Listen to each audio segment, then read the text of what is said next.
Krásný den, diváci. Vítám tady Map Jungu, takže ahoj Map. Čauko, ahojte. Já jsem tady ráda, že jsme se tady potkali, protože jsme chtěli pozvat lidi zase na akci s Map v prostoru Lilie a chtěla jsem se zeptat Map nejdřív, jaký jsi měla prázdniny? Prázdniny sme mali krásne.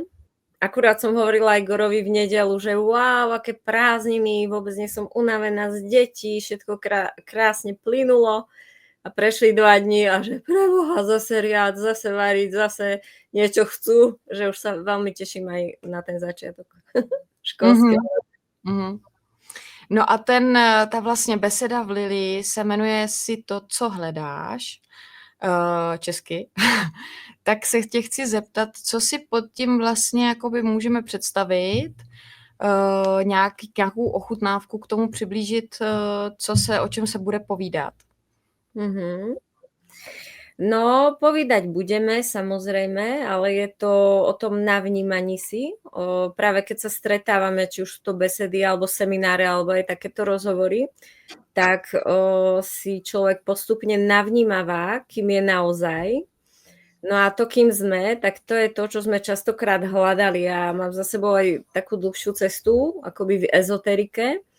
A ono častokrát, možno ešte práve pôvodne v tom Matrixe hľadáme to naplnenie tam von, že budeme mať kariéru, máme tam nejaké predstavy o šťastnom živote, že si nájdeme toho pravého muža, budeme mať krásnu rodinku, budeme mať super prácu a myslíme si, že to bude to naplnenie, no ale častokrát to je aj tak, že všetko máme, čo sme si vysnívali a človek vlastne zistí, že to naplnenie neprichádza, že stále sú tam buď nejaké myšlienky, stále niečo treba, proste čo aj deti sú choré, rastú, furt sa proste dačo deje.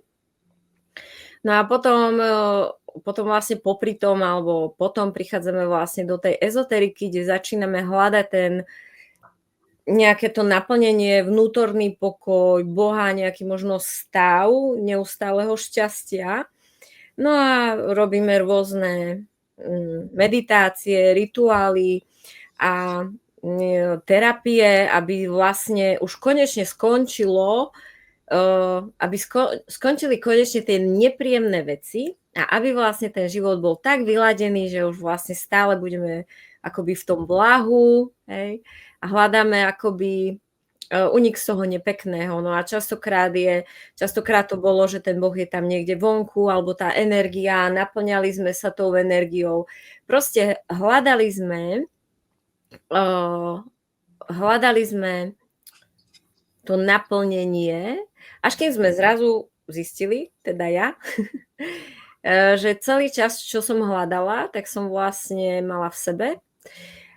Potom som zistila, že nie len, že som to mala v sebe, ale že tým vlastne som, že moja podstata je ten život a že dokonca potom už sa to tak rozšírilo, že nielen, že som to ja, ale že je to akoby vo všetkom. Dalo by sa povedať skrátene, že v prítomnom okamihu, ale ja by som to povedala tak, že človek zrazu sa ocitne v tej prítomnosti alebo v tom živote a bez ohľadu na to, čo sa deje, zažíva tú plnosť.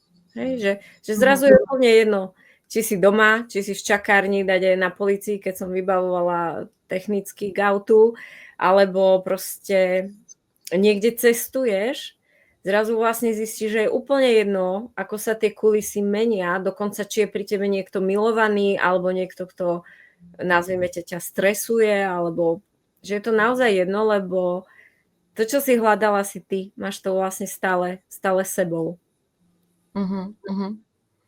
No, mě k tomu napadá, že vlastně teďka jsem tady třeba měla dneska na návštěvě tu kamarádku 30letou a mám spoustu holek kamarádek a vlastně i kluků kamarádů kolem 30, kteří jsou vlastně sami a bez dětí. Takže jsem v tom teďka taková trošku i rarita, že mám jako, že mi je 30 a mám děti už ještě k tomu do školy, že chodí. Tak a dneska jsme to tady rozebírali vlastně, čím to jako je, jo, jestli se už jako lidem rozpadají ty koncepty toho, že vlastně je potřeba být jako v páru nebo si hledat nějaký jako pár, jestli už se tohle jako rozpadá. Zároveň jestli se rozpadá už i koncept toho, že chtějí mít jako ženy anebo lidi děti, to mně přijde taky, že teda kolem mě hodně jako fakt tady to mizí.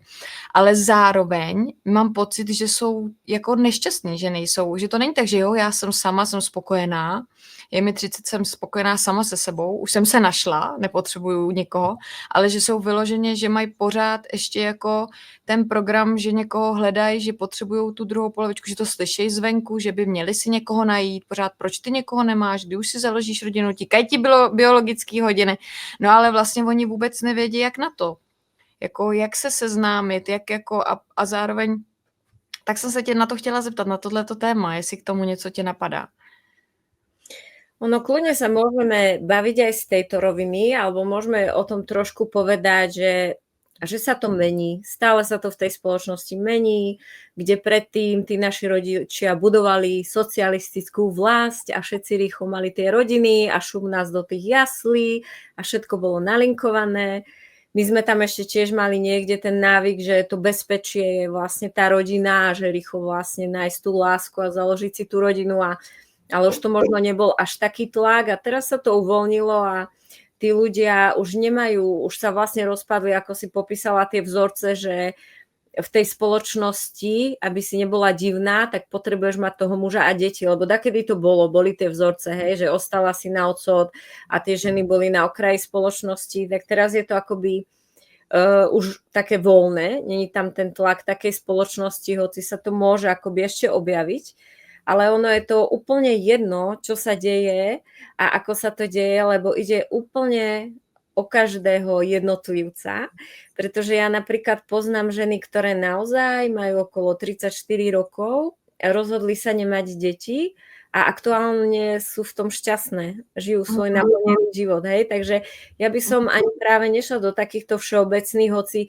áno, môžeme povedať, všeobecne sa akoby niečo v tom poli deje, ale kto tým ako prechádza, tak to je vždy tá cesta akoby toho jednotlivca.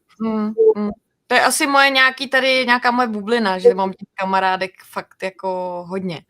Že jsou, a ještě k tomu, co je další věc, že vlastně oni by se třeba i chtěli seznámit, ale jediná dneska nějaká seznamovací věc je Tinder, a nebo tyhle takový ty rychloseznamky a jsou z toho nešťastný, ale jako už roky, že vždycky se s někým jako takhle seznámějí na tom Tinderu, vidějí se a jsou z toho úplně jako skleslí a jedou tady tenhle ten zacyklený jako a nějak z toho neumějí vystoupit. Neumějí se ty lidi seznamovat, nebo mám pocit, že jako normálně, nebo já tomu nerozumím, jako. No a to je zase len akoby, to je ako keby sme povedali, že všetci, čo sa dali očkovať, tak teraz majú infarkty, alebo všetci, čo sa nedali. Je to také akoby všeobecné, ale my s mužom sa roky venujeme párom a vzťahom, takže toto je téma, s ktorou robím a zase len môžem potvrdiť, že je to absolútne od každého jednotlivca, že aké tam má vlastne tie vzorce a že niekto, že ja som si veľa razy proste myslela, že, alebo ako to povedať, že som chcela nejakých ľudí zoznamovať, dokonca som mala nejaký čas aj Facebookovú stránku, že vedomá zoznamka, tak, alebo že som dokonca prepojila nejakých ľudí, čo sa mi zdalo, že sa brutálne k sebe hodia a oni sa vôbec sebe nepáčili. A potom, jak som to vlastne sledovala, tak som vlastne uvidela, že je to na komplet len o tých vzorcoch a presvedčeniach. A že jednoducho, keď sa niekomu vlastne, keď išiel a vlastne vnímal, čo sa mu deje a čo tam má za presvedčenia, hej, lebo väčšinou tá myseľ to má nejako naprogramované pod tou kontrolou a hej, že nesmie mať deti, alebo že hej, potom sa uvidí, že ona má nejaké programy ohľadne seba, že všetci môžu byť šťastní, len ja nie. Čiže krásne by sa akoby u každého dalo čítať z tých programov, tak ono, ja som proste videla, že nech je ktokoľvek, akýkoľvek, môže byť strašne vysoký muž, strašne malý muž, môže byť baculatá žena, môže byť staršia žena. Ono, keď príde ten čas, tak sa pre každého nájde ten úplne pravý a príde to úplne príde to samo, možno stretla ho v autobuse alebo ich zoznámili, zrazu to proste príde napriek tej ilúzii, že je sa ťažko zoznamovať. Mhm. A zase na druhej strane ja som poznala veľa žien, ktorí mali brutálny odpor práve k Tinderu a k týmto zoznamkám, lebo práve si tam hrali tie vzorce, že tam stále stretávali len tých, čo už tam boli 100 rokov a hľadali len ten sex. A častokrát som povedala ženám, že choď tam, ale úplne to vnímaj ako to pole mužov a pozeraj, čo sa v tebe deje. Daj si hneď pod fotku natvrdo nejakú autentickú vetu, ktorá o tebe niečo povie. A teraz, keď ti tí muži píšu, tak ty len buď s tým, hej, a vidť, čo sa ti deje. Čiže najprv jej začali písať všetci, čo chceli len sex. A ona, tu sú len tí, čo chcú sex. A hovorím, OK, tak to nechaj sebou prejsť. Prišla tam o týždeň. Ježiš, teraz skúse si s niekým píšem, úplne je to úžasné a keď sa stretneme, tak vlastne, hej, že je to ako ilúzia. No tak zase nechala zvedomiť vzorec, že naživo je to inak, hej. Potom konečne stretla, rozumeli si, ale v sexualite to nefungovalo. Hej? Čiže nazvime to, že zvedomovala cez tú zoznamku, kde sa tie vzorce vystrielali a zrazu proste naživo stretla toho chlapa. Hej? Alebo zase poznám ľudí, že sa prihlásia na zoznamku, sú tam 3 dní obaja, hej, alebo 4, proste pár dní, že jeho tam prihlásili deti, ona ju už tam dotlačili kamarátky, čiže nikto z nich tam nebol. Oni sa zrazu stretnú, hneď sa dajú dokopy a v živote tam nejdu. Hej? Takže je to absolútne různý. Podle toho asi, jaký mají ty lidi prostě přesvědčení. Třeba, že se nedá sehnat druhá polovička jinde, než jenom na seznamce. Nebo, že nejsem hodná lásky, že jo? Nebo, že možná kolikrát vlastně mám pocit, že se tím, že se vlastně sami nepřijímají a sami se nemají rádi, tak to vlastně i vysílají ven a pak ještě takovej ten tlak jakoby na to, já potřebuju toho chlapa, už potřebuju toho chlapa, tak mám pocit, že i to vysílá vlastně ten odpor těm chlapům, jakoby tady ta touha jako už konečně někoho klofnout a že možná ve chvíli, když se ten tlak povolí vlastně a přestane se na to tlačit, tak je teprve možnost, aby vůbec nějaký se přiblížil.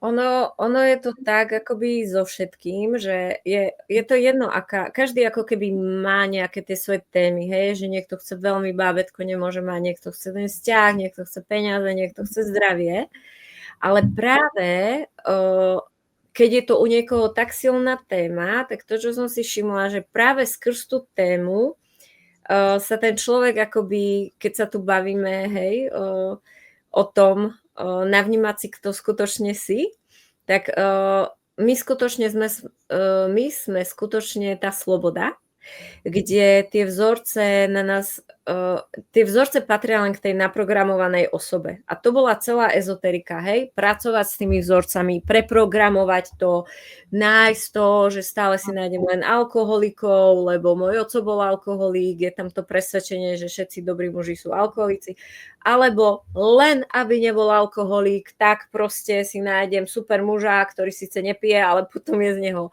čo ja viem, tyrán alebo niečo, hej?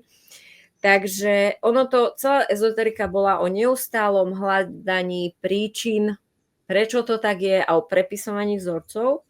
Kdežto teraz to, čo je vlastne prekuknuté je, že to bola len donekonečná ďalšia snaha sa opravovať a stále sa vlastne meniť. A teraz je to vlastne o tom, že je to celé prekuknuté, že my nie sme tou naprogramovanou bytosťou, že my nie sme tou osobnosťou. A práve s tým, ako sa prestáva tá bytosť stotožňovať, nazvime to s tým egom alebo s tou časťou, na ktoré to naráža, že je to vlastne len tam teraz už stačí iba vidieť, že to je vzorec a tým sa to začína rozpadať, pretože v tej slobode, nazvime to v tej slobode, keď si mimo tú osobnosť, ty, to, čo som predtým povedala, si v tej plnosti zvnútra, absolútne bez ohľadu na všetky koncepty. Je úplne jedno, či máš rodinu, je úplne jedno, či si v páre, je úplne jedno, či si zamestnanec SAD, alebo si nejaká super Aneška z Liliou v Prahe, či ako vyzeráš, naozaj tam sa vlastne to vzťahovanie sa, alebo toto je tu všetko absolútne naprogramované. To je všetko. Všetko, čo čo tá myseľ si myslí, že musí naplniť, aby bola šťastná. To sú všetko koncepty kultúrno, spoločensko, vývojovo nastavené, neustále sa meniace. Presne ako sme hovorili v komunizme, rýchlo sa vydaj, naplň. Teraz nemusíš sa vydať, ale tak tiež si dá ako, hej, tam pohodená. Čiže ono vlastne prekúknutím tej osobnosti prichádza tá plnosť bez ohľadu na to, čo tam von máš splnené, nemáš splnené. No a to zároveň prináša ten bezodporový stav. Čiže dá sa povedať, akoby tie vzorce sa nemajú o čo zachytiť a z tej prírodzenosti sa aj tak deje. Je možné, že aj keby tá žena išla v tých vzorcoch a stále by si opakovala, že nie som dosť pekná, alebo iná žena, ktorá by sa snažila, áno, viem, cítim sa nie pekná, lebo oco celý život ma hejtil, ja si tie vzorce prepíšem, alebo by to bola žena, ktorá by bola v byti, v kľude, hej, ako bolo by fajn, keby tu bol dáky muž, ale mne je dobre tak, ako som, tak možno je úplne jedno, ktorou cestou by išla, za tie 3 roky tam na tej túre na Chopku by stretla toho. Když si žena vybírá muže podle svého otce a muž podle svojí matky, tak jestli vlastně, jak moc, do jaký míry je to zdravý, tenhle ten vzorec, a do jaký míry už to je vlastně jako nezdravý, kdy to může nějakým způsobem ubližovat třeba. Poviem to tak, že všetci, nakomplet všetci si hľadáme podvedome partnerov podľa vzorcov z rodičov. A vychádza to u každej osobnosti buď tým smerom, že podvedome si nájdem presne takého, akého je môj otec, čiže napríklad, že síce bude krásny, úžasný, ale po 3 rokoch mi bude robiť presne to, čo oco, hej. Čo viem, že si ma nebude vážiť, alebo bude na mňa arogantný, alebo bude slabý, odpojený, to je jedno, aký bude, ale bude presne ako môj otec. Alebo z toho odporu k tomu, to, čo som hovorila, mne sa to tak stalo, že môj oco pil, tak ja som mala, že len aby nepil, ale ty vždy, keď ideš z toho odporu, tak síce nepil, ale mal iné vzorce, ktoré proste ma dusili, mi ubližovali, lebo tiež to bolo z toho odporu, hej. Takisto muži, čiže dá sa povedať, že všetci na tom začiatku si nájdeme partnera na základe tých vzorcov. A všetci si to tam proste hráme. Nepoznám vzťah, ktorý by si to nejako nezahral. A teraz je to práve o tom, že či tie vzorce sú prekuknuté, lebo aj väčšinou sú, lebo o tom to presne je, že vlastne ty to najprv ako uvidíš, že do keľu, tak ja hrám presne tú rolu, čo moja mama, hej, alebo môj muž je presne môj otec, ale tým, že je to práve uvidené, tak z tých vzorcov sa pomaličky, nazvime to, doobrusujú sa tie egá, je to prekuknuté a tam buď dojde k tomu zarovnaniu, hej, a zrazu v tej slobode sa stretnú mimo tých vzorcov, tí istí, nazvime to, že prejdú z tých starých vzorcov do tej slobody, alebo keď sa tie vzorce, nazvime to, prekuknú, vymíňajú, tak zrazu zistia, že ich držali len tie vzorce. Hej, že napríklad mama sa nerozviedla, lebo musí zachrániť tú rodinu, hej, takže dievčatko má, Ježiš, nikdy sa nesmiem rozviesť, aj keď neviem, ako budem trpieť, musím byť s tým mužom. A keď sa tomu dievčatku rozpadne ten vzorec od mamy, tak niekedy môže zistiť, že aha, veď ale medzi mnou a tým mužom není žiadna chémia, žiadna blízkosť a oslobodí sa z toho vzorca, že nesmiem sa rozviesť a takto sa im cesty rozídu. A niekedy ten strach, že by sa rozviedla, robilo to, že ona sa strašne z toho vzťahu popierala, nebola autentická, len aby nedošlo k rozvodu.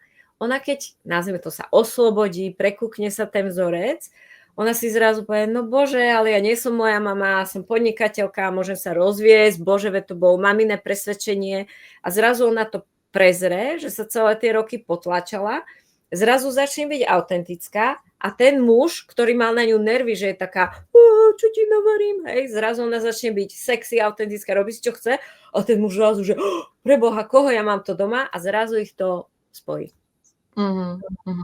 Aj tak toto býva. A může být třeba i takovej vzorec, jakože se rodiče rozvedou dítěte po 15 letech a matka konečně začne být šťastná po těch 15 letech. A teďka dcera vlastně jak kdyby podvědomě opakuje třeba ten samej, i Kedy když... sa rozvediem, aby som bola šťastná. Jo, ale vlastně je třeba v pohodě s tím partnerem, ale po těch 15 letech na ní naskočí jako nevědomá nějaká jako potřeba se rozvíst. Môže sa tam stát takováhle věc. Ale samozrejme, ako naozaj my ideme v tých vzorcoch a je to nahraté v tom našom DNA a ono sa môže niečo také akoby udiať, ale môže to byť prekuknuté, že presne tá žena zrazu zistí, ale že veď, ale ja to nemám ako tá mama. Ja som šťastná už teraz, že to je vlastne len ilúzia. Ale to sa tiež akoby udeje samo, lebo veľa vzťahov sa, nazvime to, zachránilo alebo preklopilo do úžasného vzťahu rozchodom. To naozaj viem, lebo kým akoby tam bol strach z toho rozchodu, už to bolo také domotané a deti a majetky, že už nevedel, kto je či, každý už bol domixovaný, čo je jeho vina, čo nie je jeho vina. A ty, keď vlastne sa rozchádzaš, ty si prejdeš všetky strachy. Príde mu deti, z čoho budeme žiť. Čiže nazvime to, že sa oslobodíš od všetkých tých presvedčení a pri rozchode už, lebo v manželstve veľa razy závisíme od toho druhého, to naše šťastie závisí. Som šťastná, lebo bol super, som šťastný, lebo bol super sex včera, hej? Alebo keď môj muž nie je šťastný, ja nie som šťastná. My máme a ešte v tom vzťahu, že naše šťastie závisí od toho druhého. No a pri tom rozchode si každý sprace ten svoj bordel, tie svoje vzorce a každý zrazu sa už nemôže vyhovoriť na druhého. Je plne tam zodpovedný za to, ako mu je a nemôže povedať, ja sa mám zle, lebo ten druhý je debil. Takže oni sa tak ako keby každý sa stiahne k sebe, už vie, že není možné nič vymáhať od druhého, lebo však už není to možné. Vymáha sa len vtedy, keď sa vymáha, lebo sa bojíš, že iba vtedy ťa môže niekto vydierať, keď ty sa bojíš toho rozchodu, hej? Tak ťa môže manipulovať, ale keď už je to podelené, je to v slobode, a oni zrazu zistia, že keď tam opadli všetky tie vzorce, idú na rande a totálna chémia. Ale učia sa, hej, veľa tých párov, že nešlo hneď spolu bývať, ale sa učili na novo, že napríklad randili pol roka a videli, že kedy už tie vzorce vydieranie, ale krásne to počkali, kým si to telo navyklo, že nemôžem vydierať, nemôžem obviňovať, nemôžem manipulovať a tak sa pekne naučili a zrazu začali spolu žiť a ostali v tom. Už tam neprišli tie toxické... Jo. Teďka jsem si s tím nedávno prošla, takže vím, o co je řeč. Že ve chvíli vlastně, když to všechno pustíš a vlastně ty pouta neviditelný toho svazku manželského se jako najednou rozpadnou, tak si člověk v té svobodě vlastně najednou uvědomí, ale teď vlastně já s tebou chci být, jako, ale ne musím, není tam to musím, že? Pomyslný, ale je to už vlastně chci, vlastně tě nechci opustit, no. Takže kolikrát tam je ta závislost nezdravá taková, že máme tendenci si myslet, že vlastně na tom druhém jsme tak závislí, že nemůžeme nic jinak udělat a že jsme závislí na tom majetku společným a že nás drží ty děti, že jo, a tohle všechno. Ale vlastně, když si to pak člověk dovolí vlastně jako to pustit, tak si uvědomí, že vlastně přesně je sám za sebe, sám v plnosti a pak možná ten vztah se dá i jako na novo budovat, ale v té plnosti v sobě, sám v sobě, jako osobnost. Presne. No. Presne tak a ono veľa razy človek nevie zmeniť tie vzorce, je mu zle, je to toxické, ale nevie, hej? A potom sa udeje presne nejaká proste vec, že ten jeden sa rozhodne, nie som tu šťastný, opúšťam ťa. Alebo tam príde veľa razy aj tretia osoba, že zrazu vlastne začne iskriť ten muž so sekretárkou a pritom to vôbec není o tom, že on by nelúbil svoju ženu, len ona v kuse je odpojená, už sú takí, že hau, že iba sa na ňo pozrie a jemu už to zapne, hej, že to proste po dlhých rokoch vo vzťahu často raz ti stačí, že sa ten druhý nadýchne a ty už máš tam domienku, dačo. Hej, a teraz vlastne jeho zrazu začne tam priťahovať tá sekretárka, ale vôbec to nie je o tom, že on by nemal rád tú ženu, len nevedia byť spolu. A častokrát práve aj vojde tá tretia osoba, že ich to akoby prefliaska oboch a oni zrazu ten impuls spraví, že tá žena sa napríklad prebudí a ona zrazu začne, že OK, tak asi to nie je o tom, že tu len budem v kuse variť a neviem čo, ale že to som mala veľa razy vlastne v terapiách ženy, ktoré same vystúpili z tých vzorcov, ktoré priniesli si od mami, že len tu budem variť, starať sa o deti, hej, spáva s deťmi, muž spáva už 3 roky v obývačke, lebo deti.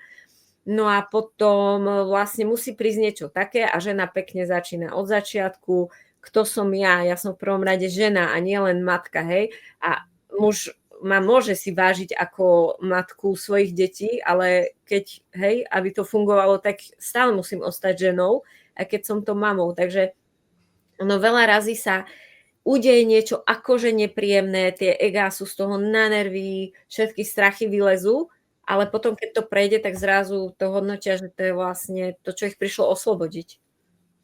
Jo, a ještě takový to, jak si říkají ty páry, no, tak teďka jsme v té nejvyšší lásce, tak co kdyby jsme si udělali děti, teďka to jako stvrdíme ještě tu naší lásku těma dětma, no a teďka koukají, že vlastně po porodu přijde jako s těma dětma velká krize, že je to vlastně naopak než zblíží, tak oddálí.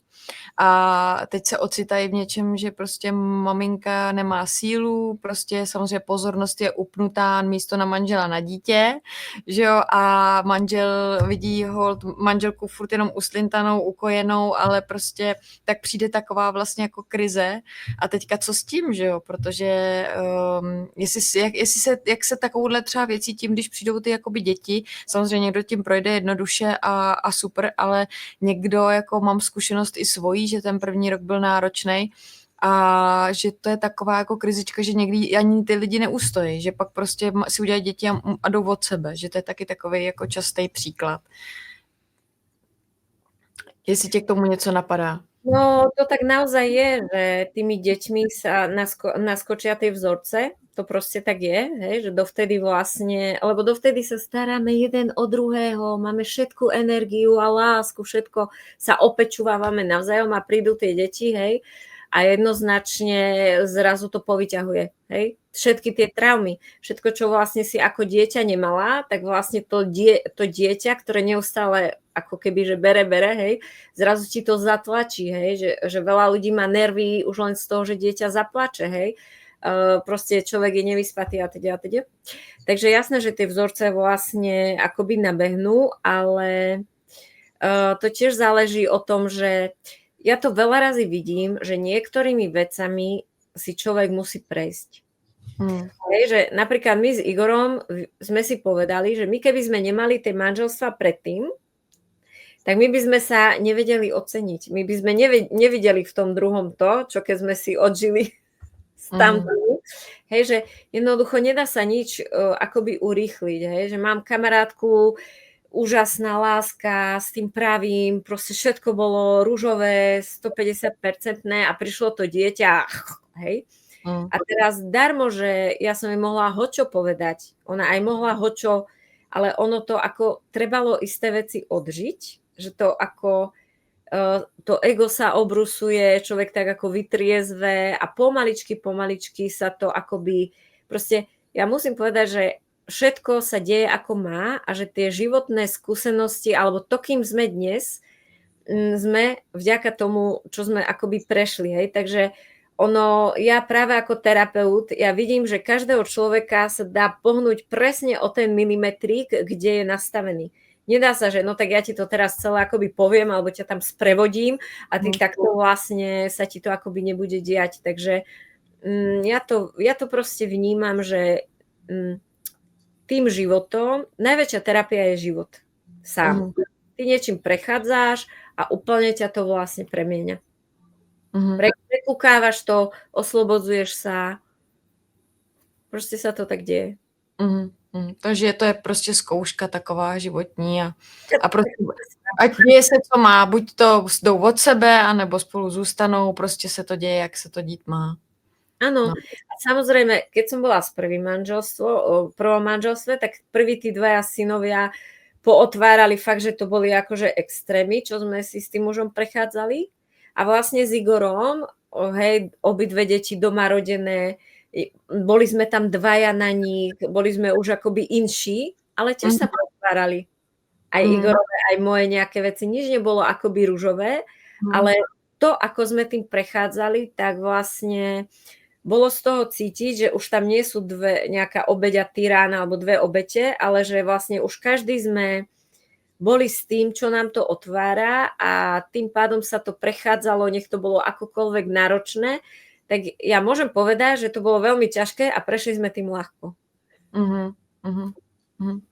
A ty si rodila doma dvakrát? Ty Ano. jo. A dobrý, jak dokážeš nějak to k tomu říct mi něco? No, tak to bola tiež jedna z takých vecí, že už prvé dve deti som rodila akoby v takej alternatívnejšej pôrodnici. Ale mi dali oxytocín a tak. A hovorím si, že Igor, že idem rodiť a že ja už nechcem taký traumatický, bolestivý, strašný pôrod, hej, no tak išla som na hypnopôrod a išla som na kranio a všetko, čo sa dalo, som spravila. A išla som rodiť to dieťa a teraz boli tie kontrakcie a tak krásne to všetko som predýchávala a hovorím, Igor, odfoď ma, to bude ten vedomý pôrod, kde už to bude ten extatický pôrod, hej, a prešla pol hodina a zase presne tie strašné bolesti, mne šlo rozdrapiť tie bedrové kosti. Igor mi musel 3 hodiny tlačiť na také, neviem, či to boli šlachy, či žily v bedrách, aby som to vôbec udýchala všetko. Čiže to tým chcem povedať, že nech som urobila čokoľvek, tak aj tretí, aj štvrtý, aj domáci, aj vyhľadkaný, neviem, aký boli rovnako bolestivé. Čiže aj to mi ukázalo, že niektoré veci sú proste nejako dané. Aj vlastne som mala veľa kamarátov, ktoré chceli rodiť doma, ale tí jednoducho proste zrazu museli chytiť tú tašku a išli do pôrodnice. Čiže aj to, či je žene umožnené rodiť doma, je dané z vedomia, je to proste dané. A není to o tom, že tá žena zlyhala a bola nejaká upetá a bola nejaká nepripravená. Proste každá žena, ktorá ide rodiť doma, ona vie, že tam je tá obrovská pokora, že vôbec to nemáme v rukách. Sa to podarí doma, alebo proste sa zdvihneš a pôjdeš do tej porodnice. Takže aj to presne mi ten život ukazoval, že my to tu vôbec neriadíme. Vôbec. Já jsem měla 2 císaře zase a taky jsem chtěla rodit normálně, ideálně bych rodila doma a dopadlo to tak, že jsem měla 2 císaře a jsem strašně ráda, jak to dopadlo. Dokonce první císař jsem vyprosila pana toho, mě napadá faráře, pana primáře, jsem vyprosila, aby mi ten císař udělal, protože už týden jsem byla v nemocnici a nevědělo se, co s rozárkou v břiše je. Vlastně ztrácela ozvy a oni mě furt chtěli to natahovat a jestli teda neporodím a jestli nějaký činky mi nedají na čípek a tohle. A ke mně přišla prostě silný pocit, že musí jako do druhého dne prostě ven, že prostě mám pocit, že v tom břiše není dobře. Tak jsem šla za primářem, říkala jsem, prosím vás, já vás opravdu jako matka, prosím, vyndejte jí. A císařem. A je mi to jedno, že mi je 22, prostě, vyndejte jí. No a vyndali jí a ona vlastně by do druhého dne nepřežila. Takže říkali, že jsou rádi, že tam dávají i matky instinkt, že prostě ona byla 2 kg, strašně podvyživená prostě. Nějaký tam nešel přívod jako jídla. Takže pak mě bylo úplně jedno, jestli to je domácí porod, nebo to moje ego se tak jako snížilo, fakt vlastně jako ztratilo, že nějaký, jestli to byl hypnoporod, nebo toto, já jsem byla prostě vděčná za to, že se narodila zdravá a že je všechno v pohodě. Takže pak už jsem se na to taky dívala jinak. A předtím jsem měla tendence takový, jako že bych strašně chtěla mít ty fotky z toho domácího porodu a jak by to bylo určitě úžasný to všem povídat, že jsem rodila doma a opravdu s touhle zkušeností se to všechno rozpadlo. Takže... No, a to je za mňa presne ten život, ktorý nám ukazuje, že to tu vôbec neriadíme, nemáme pod kontrolou a s tým opadá aj akýkoľvek presne pocit viny a človek je vďačný len za to, čo je a tak, ako to je proste.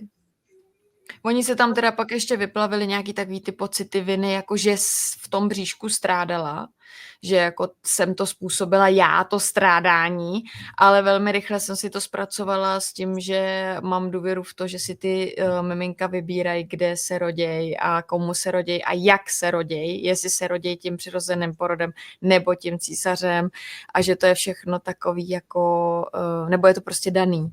Takže jsem si to pak přestala rychle vyčítat. Ale taky to byl proces teda, no.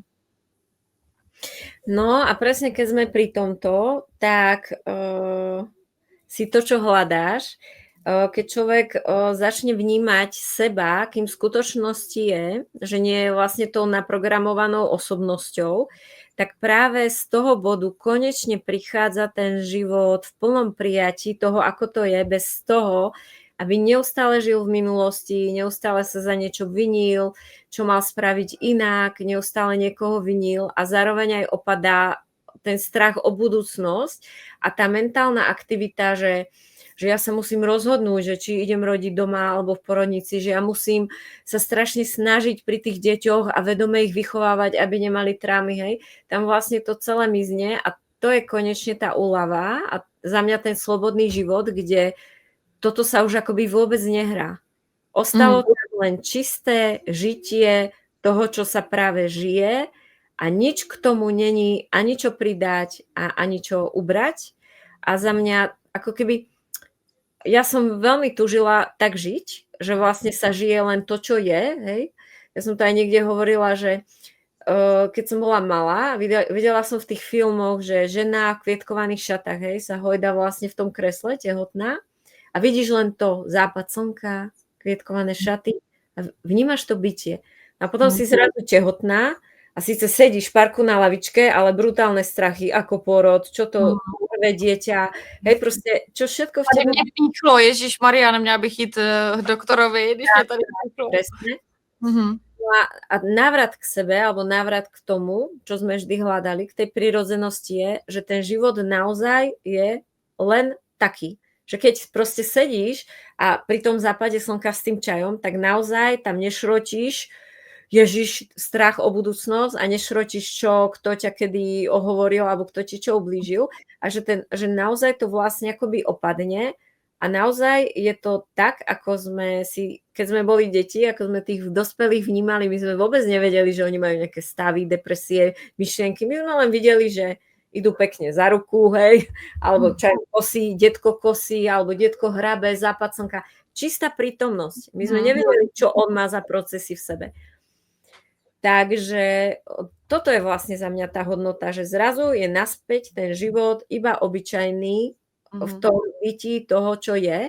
A to je za mňa to krásne. Ale právě spousta lidí, třeba i manžel, že jo, nebo rodina moje, je vnímám, že opravdu je pro ně strašně, i když jsou si vědomi toho, že ty myšlenky vlastně jim jako ovládají tu mysl a ten život, že ta hlava, která jede pořád v té minulosti a v budoucnosti a vlastně není jenom to teď, je to prostě mizí, tak to nedokážou, přesto to nedokážou vlastně jako ovládnout, anebo to prostě stišit tu mysl. Stejně jakoby dostanou se třeba jednou za čas do nějakého stavu, kdy už se ta mysl stišila, ale zase jim to najede. A vlastně je to takový věčný jako kolotoč, že se prostě opravdu potácejí furt jenom v té minulosti, budoucnosti. A já za mě mám takovou jako zkušenost, že když jsem se dostala do tohoto koloběhu té mysli, kdy opravdu jela, tak pro mě byl první krok k tomuto vypnout, jakoby bylo zvědomit si, že tam jsou ty myšlenky. Druhý krok bylo zvědomit si, že se s nima nestotožňuju, že to nejsem já, ty myšlenky. A že jsem zatím. A třetí bylo, že už vlastně, když jsem jim přestala dávat tu pozornost a nestotožňovala jsem se, tak se dokázali rozpustit. Tak jestli třeba na tohle to máš taky nějaký svůj, jako, já nechci říct návod, jo, ale jako nějakou pomůcku nebo něco, protože některý lidi fakt jako se jim to nestane tak, že to prostě přirozeně mají, jako že to prostě tak je, no. No áno, veď poviem, ale že čo je dôležité vedieť, že to sa možno ani nikdy nestane, že tá tvoja rodina okolo to zmení, lebo ono to musí ako výjsť znútra, hej? To je proste Mhm, ako nauč niekoho surfovať, kto sa nechce surfovať, hej? mhm, mhm. Musí sa ako zrodiť znútra, že už im to nebude komfortné a že niekde navnímajú, že wow, že to by som No, oni chcel. by to, já jsem zapomněla říct, že by to chtěli změnit, že o tom vědí, ale chtěli by to změnit. No tak, lebo niekto len hovorí, že chce. Mm. Ale ak by náhodou hovorí, že chce, aj by naozaj chcel, tak ono je to presne ako hovoríš, že človek vlastne začne postupne vnímať, že čo vôbec je tá myseľ a čo vlastne z tej mysli ide. Hej? Že presne, že sadne si niekde s čajom a teraz vlastne nemôže len tak byť, lebo už to vlastne jede. Takže prvé, čo je, že si vlastne, ako si povedala, že si vlastne všimne, že v podstate všetko je myseľ, hej? Lebo ty keď si v byti, ty keď si varíš vo flow, alebo si tancuješ, alebo s deťmi si kreslíš, v podstate myšlienka sa nedieje, keď žiješ, hej? Že proste buď žiješ, alebo myslíš, hej? A teraz vlastne, keď tá myseľ ide, v podstate všetko, čo není len to obyčajné, keď zabudneš na to, že žiješ, tak všetko je tá myseľ. Tak ty vlastne si začneš všímať, kedy tá myseľ proste ide, alebo si to len uvedomíš. A hlavne je prekúknuté, že všetko, čo je v tej mysli, sú v podstate blbosti, lebo myseľ je iba AI, nič iné. Myseľ, čo nenahráš do AI, tak ona to nevie. A čo nenahráš do mysli, čo nikdy nepočula, nevidela, tak ona vlastne to nevie, hej? Takže vlastne človek si iba uvedomí, že vlastne tá myseľ je len to, čo je tam vlastne nahraté, čiže akoby prestáva, aspoň u mňa to bolo, že prestávala mať moja myseľ nejakú dôveryhodnosť, niečo, na čím by som ako mala sa pozastaviť, hej, že to sa mi hneď akoby ukázalo, že je to pre mňa ako nepodstatné. No a potom je to presne o tom, že ty už vlastne ju poznáš a že vlastne len na ňu nereaguješ, hej? Lebo tá myseľ zvykne vydierať, hej? Že to nemôžeš tu sedieť len tak s čajom, veď za chvíľu príde muž domov a aký tam máš bordel, hej? Alebo to nemôžeš len tak teraz tu byť, lebo zavolaj tomu synovi, dneska sú na školskom výlete a neozval sa ti, hej? Čiže vlastne tá myseľ, ona je naučená brať si tvoju energiu tým, že ťa ako na niečo chytí. No a ty keď vlastne sa prestaneš chytať a povieš si, že ale ja toto ako vôbec do tohto nejdem, že ako si ostanem v tom svojom a ako keby ja dokonca som až just neurobila, čo mi prikázala. A hovorím, nie, ja pôjdem, spracem tú kuchyňu, ale keď sa mi bude chcieť. A nie preto, že by som mala, hej. A ona, tá myseľ, ona keď nemá tú našu energiu, že na ňu neskáčeme, ona nemá z čoho žiť. Je to nejak ako gramofón, ktorý nenakrútiš. Ona ako tak spomaluje a ona, lebo ty keď vlastne už vnímaš, že vôbec máš tú myseľ, tak ty už vlastne vidíš, že si to, kto vníma tú myseľ. Jo, přesně, že tam seš.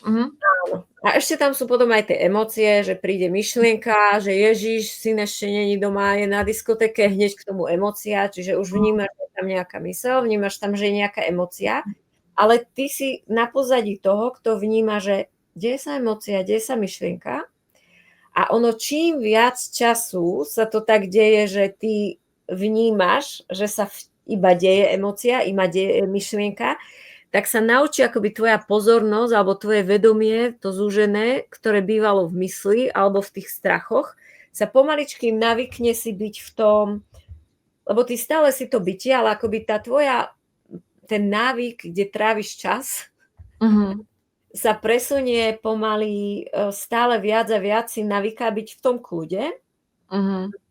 A teda ja ako by som v tom kľude, čo neznamená, že prebehne myšlienka, dokonca mi úzkosť vybehla, hovorím, ty kokos, tak páder tu v hrudi, to čo je, hej? Alebo že ako čokoľvek sa už objaví, ale vôbec to nemení na tom, že ja som akoby tým vedomím v tom vedomí a len vo mne sa udiala úzkosť, myšlienka, emócia. Jo, tak to jsem moc ráda, že jsi to popsala, protože to mám stejně, tak a to vnímám, že jsem vlastně měla ten postup takovej, že jsem samovolně, to ani nikde jsem si to jako nevyčetla, ale tak se to přesně dělo, že nejdřív vůbec jsou myšlenky, to nejsem já, jsou emoce, to nejsem já a teď už vlastně to, už vůbec jenom to oddělení se od toho, jakože si to zvědomím, že vůbec jako se od toho vlastně otrhnu, tak to už je ten první krůček a mám jak kdyby pocit, že jak je mysl a mozek jako sval, takže se vlastně dá vytrénovat v tom, aby přestal srát s těma myšlenkama, jo. Že se to dá prostě reálně jako vypnout právě možná tou nepozorností, že jako tomu nedáváš pozornost tomu, aby jel v těch myšlenkách ten mozek, tak on vlastně přestane fungovat, no, nebo míň.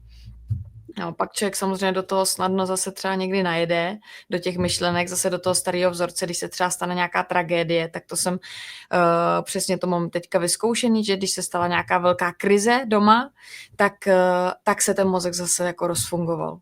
Který byl už vlastně vyplej, už tam ty myšlenky nechodily, ani ty emoce nebyly tak vážný, už jsem si říkala, já už se blížím snad osvícení, tak přesně přišla nějaká ťavka pořádná a zase mi to rozjela všechno krásně znova.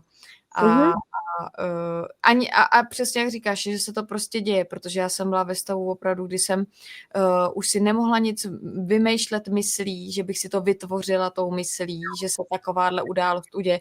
Prostě se to událo zase jako nějaká zkouška a tak se zase učím znova stejně. No, ale to iba, ak môžem dať taký vhľad, že netreba to ani, lebo teraz nielen k tebe, ale niekto povie, že no, tak už som z toho vypadla, už som tam bola, teraz som vypadla. A to tiež vôbec nie je nutné takto pomenúvať, len proste teraz bol sled takých dní, kde sa viac niečo akoby prejavovalo, bolo to nahustenejšie a to neznamená, že si niekde naspäť, ty si tam vlastne stále akoby s tým svojím kľudom, len to je presne ako keď napríklad u nás niekedy, keď veľa pršalo, strašne veľa pršalo, boli z toho tie také veľké blato, Goran stále do toho chodil, v kuse trebalo ako prať a ono to vytvorilo taký akoby tlak, vytvorilo to také ako keby dade v stredoveku, dade v blate sme boli. A ono to vlastne vytvorilo, že ako keby sme sa ocitli dade proste v inom storočí a celé to bolo také temné. A proste ja si hovorím, že OK, že teraz je to proste takto, teraz je veľa dní to blato a ten dážď, hej, ale že to vlastne nič nemení na tom, že ako stále som v tom peknom, alebo stále proste, že je vlastne jedno, aká je kulisa, hej, takže áno, jasné, keď je kríza vo vzťahu, niečo sa otvorí, niečo sa deje, tak ono to spraví iluzórnosť toho, že je toho akoby veľa a je to akoby taký tlak. Ale aj to sa dá si všimnúť, že ale ja vôbec nemusím teraz ako to celé vyriešiť, lebo práve ten tlak vytvára, že strašne veľa otázok sa zrazu pootvára a človek má pocit, akože musí to riešiť. Ale vlastne keď si povie, ja som si presne vtedy povedala, OK, ja to vôbec nemusím riešiť teraz. Ani nemusím riešiť, že je tu vlhko, ani že je tu tmavo, ani že teraz ako to odvodníme, ani že hej, tých milión vecí. Ale som akoby si povedala, že teraz je to tak a že každý deň, alebo vždy, keď príde nejaký impuls, aj keď len malý krôčik niečo ako s tým spraviť, tak to bude úplne dosť. Hej? Že ako prekúknúť tú ilúziu tým, že je toho veľa, že zrazu to musí všetko vyriešiť.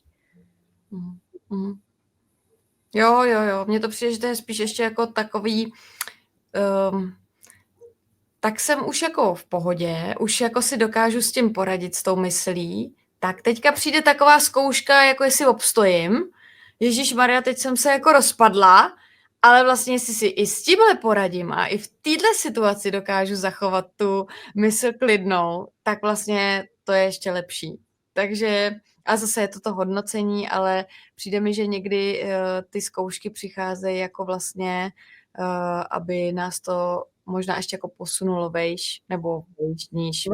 Možno sa len rozpadajú nejaké lipnutia, aspoň mne sa tak javí, že ono niekde, keď je ešte akoby tá kontrola, alebo vlastne my si nevidíme na tie vzorce, hej, ktoré nás nejakým spôsobom držia, ale práve takéto situácie prídu ako rozkopu všetko, človek to zrazu nemá pod kontrolou, nevie čo skôr A potom, keď to ako odoznieje, tak zrazu zistí, že niečo veľmi ako povolilo. Hej, že ja som spätne videla, vtedy, keď som to žila, ja som vôbec nevedela, že to držím a že koľko energie ma niečo stojí alebo že sa niekde popieram. Potom prišla takáto blbosť a zrazu im, ty vole, ale mňa to riadne akože, ono sa javne rozbilo, ale ono to rozbije len tú osobnosť, to ego, to niečo ako tie vyjazdené kolaje to ako rozbije, alebo tú škatulku, v ktorej človek žil, to tak ako rozkopne a zrazu na chvíľu má človek ako strach, lebo chcel by to ako udržať, ale ono vlastne potom zistí, že to aj tak bolo len pre nás a že prišlo len zase väčšie uvoľnenie do toho života. No, máme už 50 minut. Napadá tě ještě nějaký téma, který bychom mohli ještě otevřít? Já jsem takový moderátor, nemoderátor. A tak to je super. Že to, čo prichádza, nič výmaz. Že jo, já mám dneska právě úplně takovýhle skvělý výmaz, protože než jsem s tebou začala točit, tak jsem byla na 2hodinový výšce na koni a s tím novým koníkem, co ho mám. A právě jsem úplně dostala jsem se do toho výmazu. A to je úplně ideální jít pak moderovat nějaký rozhovor, jako, protože já jsem přesně jenom v tom bytí a nemám žádný otázky, jako na nic vlastně. Jo, a říkala si, no tak jak se vlastně jako spustit tady tu otázkovost, jako. Není třeba, viď? Už to můžeme klidně už uzavřít a navíc, kdyby chtěli diváci víc, tak ať přijdou do Lilie osobně a tam to stejně je nejlepší se potkat osobně. Budem sa tešiť. Tak jo, Map, tak moc děkuju. Ďakujem tiež. Ahoj, ahojte všetci.